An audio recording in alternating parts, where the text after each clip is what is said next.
السلام علیکم ورحمۃ اللہ وبرکاتہ۔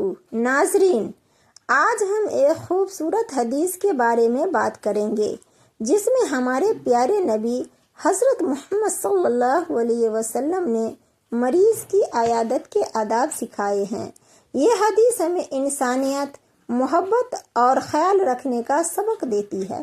حضرت محمد صلی اللہ علیہ وسلم نے فرمایا، مریض کی مکمل عیادت یہ ہے کہ اپنا ہاتھ اس کی پیشانی یا اس کے ہاتھ پر رکھے اور پوچھے کہ طبیعت کیسی ہے۔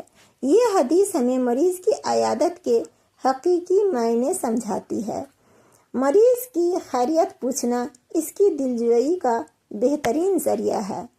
ہاتھ کے نبض پر ہاتھ رکھ کر حال پوچھنا اس بات کی نشانی ہے کہ ہم دل سے اس کے لیے فکر مند ہیں۔